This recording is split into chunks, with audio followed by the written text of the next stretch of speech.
जाहिर कर सकते हैं कि बहुत ज्यादा बदलाव आपको मंत्रिमंडल में नहीं दिखेगा। ऐसी जानकारी लगातार हम दे भी रहे थे कि अनुभव को प्राथमिकता दी जाएगी, जिसके पास जो काम है उसको वापस एक बार मौका दिया जाएगा। और देखिए अभी अभी जो खबर आई है कि विजय सिन्हा, सम्राट चौधरी ये दोनों डिप्टी सीएम हो रहे हैं। एक बार फिर से ये बड़ी जिम्मेदारी उनको दी जा रही है। लगातार नीतीश कुमार ये कहते रहे हैं कि सम्राट चौधरी के नेतृत्व में बिहार का विकास आगे बढ़ेगा। ऐसा लग रहा था कि संकेत पहले से थे कि अगर सरकार बन रही है तो फिर ये बड़ी जिम्मेदारी उन्हीं को ट्रांसफर होगी। सरकार बन गई और फिर अब देखिए अब वो जिम्मेदारी भी उनको दे दी गई है।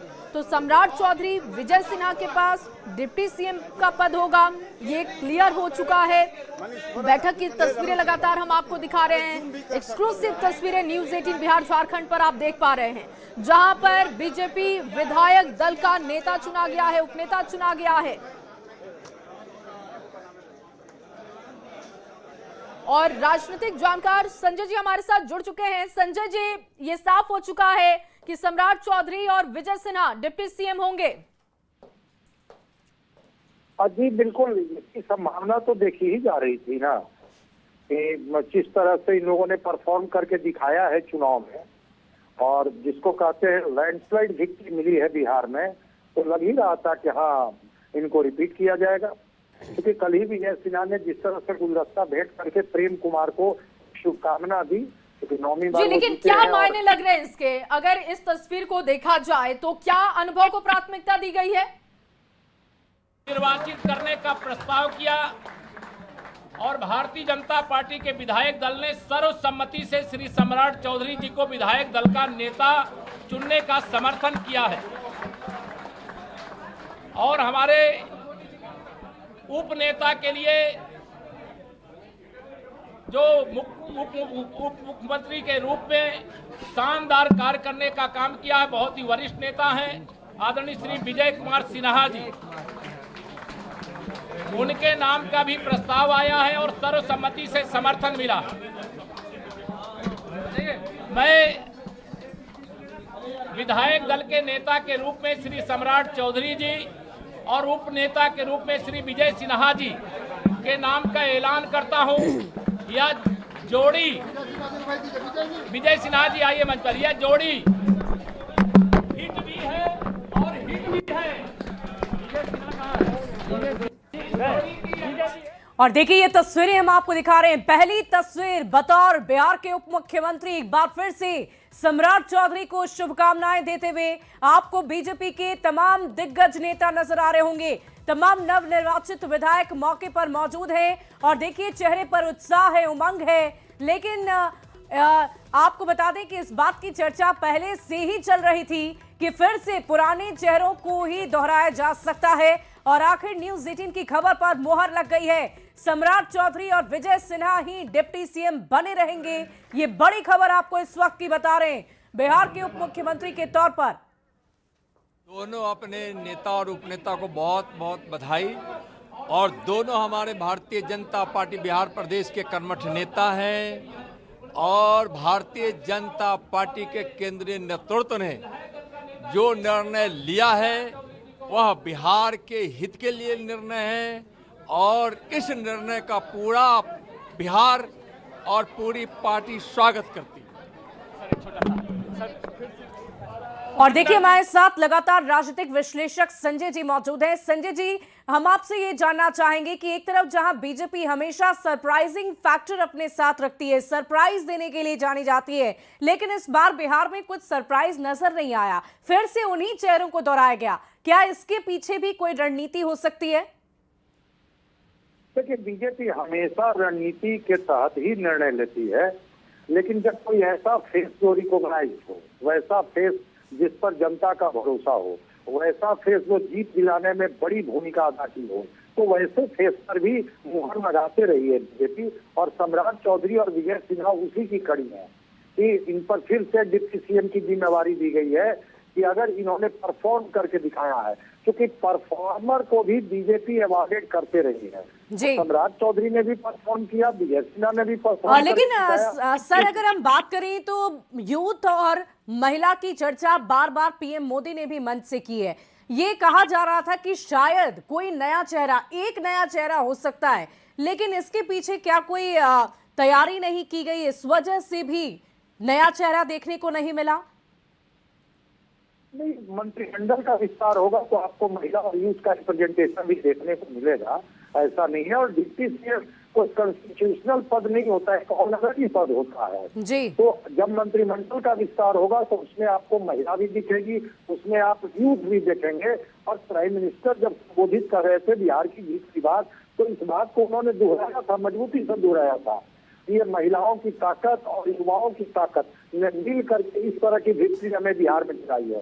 तो मंत्रिमंडल में इस तरह के चेहरे हम लोगों को देखने को मिलेंगे, लेकिन एक वैसा लेकिन संजय जी, अगर हम विपक्षी दलों की बात करें तो बार बार सम्राट चौधरी की छवि को लेकर सवाल खड़े किए जाते हैं। कहा जाता है कि आपराधिक छवि के नेता हैं, उनकी छवि पर सवाल खड़े किए जाते हैं। क्या इस छवि से इतर हटकर बीजेपी ने उनकी परफॉर्मेंस को देखते हुए ही उन्हें एक बार फिर से मौका दिया है? देखिए, जब तक कोई व्यक्ति चार्जशीट नहीं हो जाता है, आरोप लगा देने से, आरोपी हो जाने से कोई व्यक्ति जो है वो उस तरह से नहीं हो जाता है। लेकिन सम्राट चौधरी का चेहरा न केवल एक भरोसेमंद चेहरा है, एक उस समाज को इन्होंने एनडीए के साथ इंटैक्ट रखा, जो फ्रैक्चर हुआ था लोकसभा में उसको उन्होंने नहीं होने दिया। दूसरी तरफ उन्होंने परफॉर्म करके दिखाया, जो जिम्मेवारी जो विभाग सम्राट चौधरी को मिला था उन्होंने तो साबित करके दिखा दिया ना।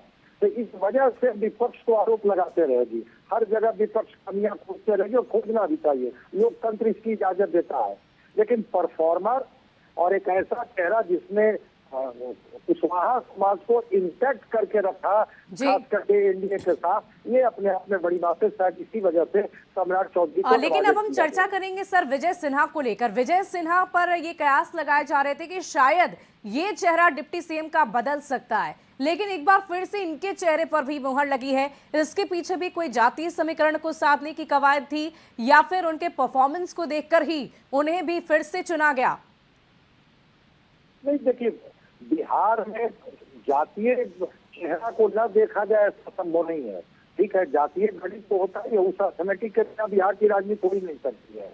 लेकिन विजय सिन्हा लो प्रोफाइल के आदमी हैं, डाउन टू अर्थ है, और जब जो जिम्मेवारी दी गई मंत्री पद का, विधानसभा स्पीकर के तौर पर, डिप्टी सीएम के तौर पर, उन्होंने बहुत लो प्रोफाइल में रह करके अपने को साबित किया और प्रधानमंत्री की पसंदीदा चेहरा है। नरेंद्र मोदी विजय सिन्हा को पसंद करते हैं, इस वजह से भी एक बार फिर विजय सिन्हा को डिप्टी सीएम बनने का मौका दिया गया।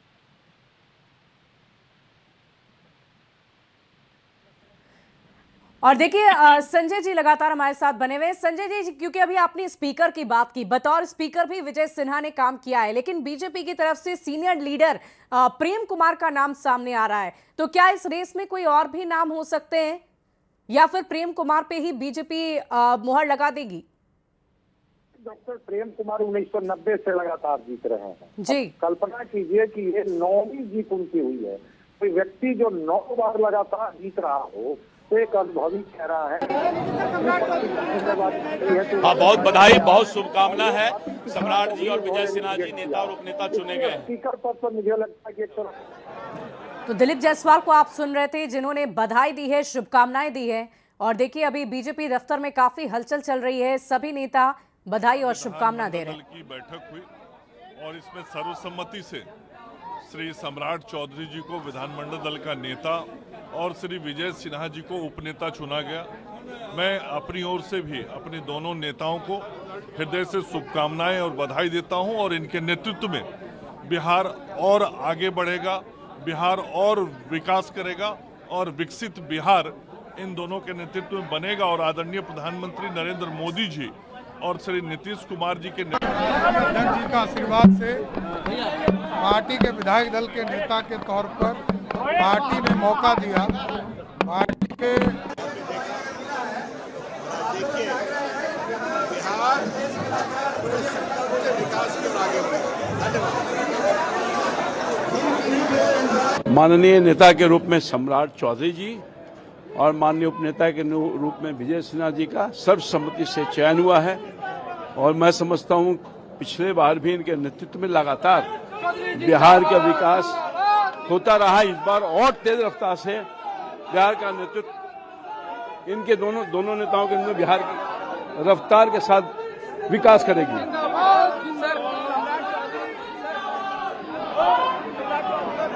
तो आप सुन रहे होंगे सम्राट चौधरी जिंदाबाद के नारे लग रहे हैं और विजय सिन्हा क्या कह रहे हैं वो भी सुन रहे हैं। क्या कहेंगे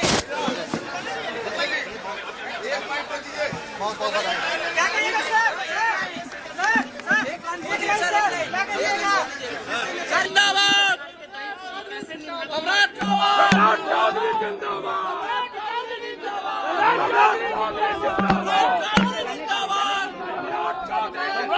भैया जिंदाबाद। पार्टी को बहुत धन्यवाद देता हूं। पार्टी ने इतना बड़ा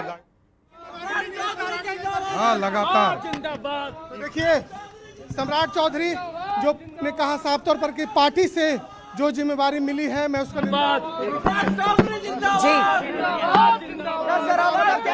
बात को लेकर उत्साहित है कि एक बार फिर से सम्राट चौधरी के विधायक दल के नेता के रूप में श्री सम्राट चौधरी जी और उप नेता के रूप में श्री विजय सिन्हा जी का चुनाव सर्वसम्मति से विधायक दल की इस बैठक में की गई है। हृदय से दोनों नेताओं को बहुत बहुत आभार, अभिनंदन और स्वागत, और बिहार की जनता की ओर से, पार्टी की ओर से दोनों को बहुत बहुत बधाई। और केंद्रीय नेतृत्व ने अपने पार्टी के 2 कर्मठ नेताओं को नेता और उपनेता के रूप में चयन की है, उसका भी अभिनंदन, स्वागत।